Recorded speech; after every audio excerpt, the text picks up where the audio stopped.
ABP news के साथ है राजस्थान सरकार के मंत्री राज्यवर्धन सिंह जी। सर राठौर साहब, आपका स्वागत है एबीपी न्यूज़ में।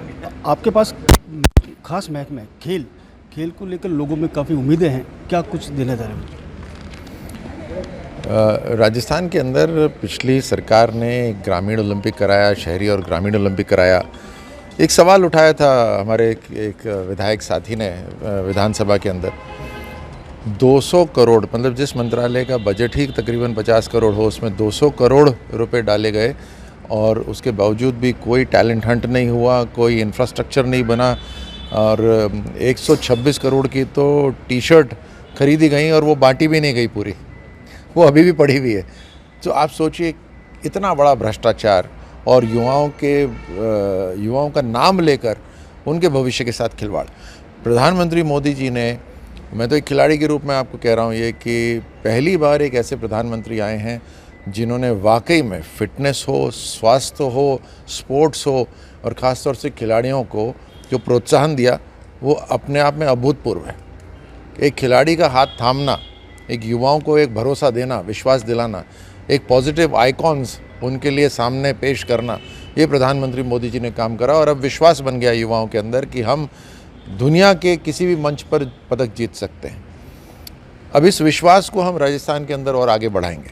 2036 ओलंपिक्स की जो मैं सुनता हूँ, एक तरह से तैयारी हो रही है कि हम मेज़बानी करें हिंदुस्तान और अहमदाबाद के अंदर उसकी मेज़बानी हो। हमारी एक प्लानिंग अभी से शुरू हो गई है मुख्यमंत्री साहब के साथ बैठकर। उसकी घोषणा मैं मुख्यमंत्री साहब से ही करवाना चाहूँगा, तो मैं अभी आपको नहीं बतलाऊँगा, लेकिन इतना ज़रूर बतलाऊँगा कि खेल मंत्रालय के अंदर जो मैं काम करूँगा वो मेरी अंतरात्मा से काम करूँगा। मैं इसलिए नहीं क्योंकि मंत्री हूँ वहाँ पर, इसलिए नहीं किसी को दिखाना है, इसलिए कि मेरे खून के अंदर ये है कि, और युवाओं वो मैंने जीवन देखा हुआ है।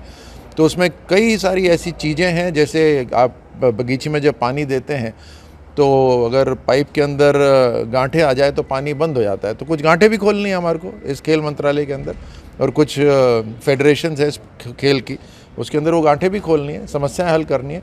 लेकिन बड़े एक अच्छा रोड मैप लेकर हम जल्द घोषणा करेंगे और न केवल मंत्रालय का पैसा, मेरा भी पैसा और CSR का भी पैसा लगेगा। यानी हम केवल देने आए हैं, लेने नहीं यहाँ पर, हम और खूब मजबूती से काम होगा। सर खूब मजबूती से काम करोगे। उद्योग मंत्रालय भी आपके पास है, उद्योग को लेकर काफ़ी स्थिति जिस तरह से कहा जाता है कि उद्योगों को काफ़ी रियायतें मिली थी और अब वो रियायतें जारी रहेगी, क्या कुछ उनके लिए राहत मिली है? देखिए, उद्योग के लिए हम गुजरात को अपने सामने रखकर, गुजरात मॉडल में प्रधानमंत्री मोदी जी ने जो काम करा है उसको सामने रखकर, किस तरह से वहाँ लाल फीताशाही पूरी तरह से ख़त्म कर दी गई, किस तरह से बड़े से छोटे व्यवसाय लोगों के लिए उपलब्ध हो रहे हैं, इंफ्रास्ट्रक्चर किस तरह से तैयार हो रहा है, ऊर्जा की कोई कमी नहीं है, ये सारा का सारा राजस्थान में संभव है। सिर्फ इच्छा शक्ति की कमी थी, यहाँ स्वार्थ था, अब उसको पूरा हम बदल रहे हैं और राजस्थान को एक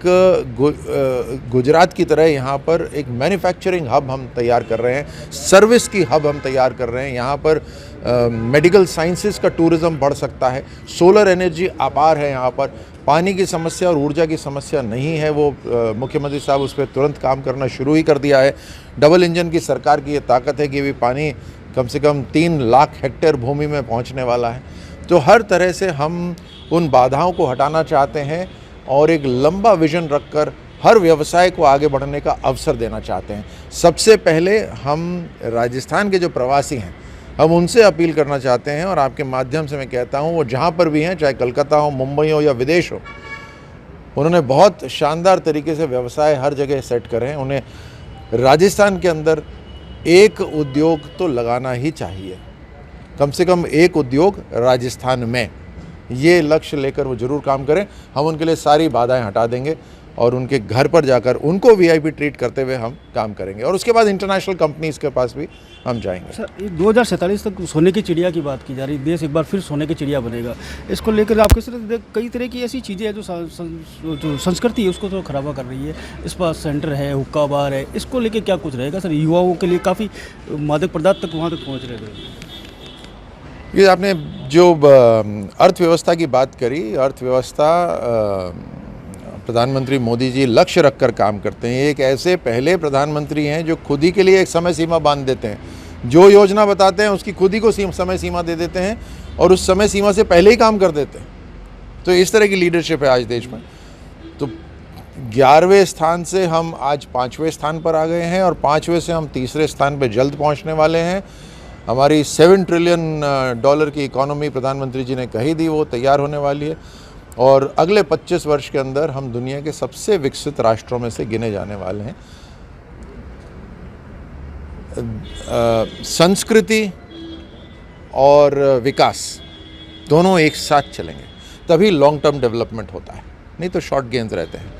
तो उसको ध्यान में रखते हुए काम होगा और मैं आपके माध्यम से युवाओं को यही कहना चाहता हूँ कि सबसे बड़ा केमिकल जो होता है, ये ड्रग्स वगैरह क्या है, केमिकल है, सिगरेट क्या है, केमिकल है। इससे सारे सिर्फ शॉर्ट टर्म गेन होते हैं और लॉन्ग टर्म लॉस होता है। असली केमिकल कहाँ है? यहाँ पर है और वो केमिकल बनाने वाली फैक्ट्री अंदर ही है। तो एक जो मन का भरोसा होता है और विश्वास होता है, उसी से सारे दुरुस्त सही केमिकल डेवलप होते हैं। तो खूब भरोसे से, जैसे प्रधानमंत्री मोदी जी को देखिए ना, इतने ऊर्जावान व्यक्ति उस उम्र में भी कितने व्यवस्थित तरीके से काम करते हैं, वो एक उदाहरण है। सर, वो मैं स्पा सेंटर की बात कर रहा हूँ जहाँ पे अनैतिक कार्य होते हैं, हुक्का बार है, इन पे क्या कुछ रहेगा? मैं ये सरकार से काफ़ी उम्मीदें हैं लोगों की। हम हर तरह से कानून को ध्यान में रखते हुए, हर वर्ग का भी ध्यान रखते हुए हम इसके ऊपर काम करेंगे। एबीपी न्यूज़ से बातचीत करने के लिए धन्यवाद। जोधपुर से करण पुरी।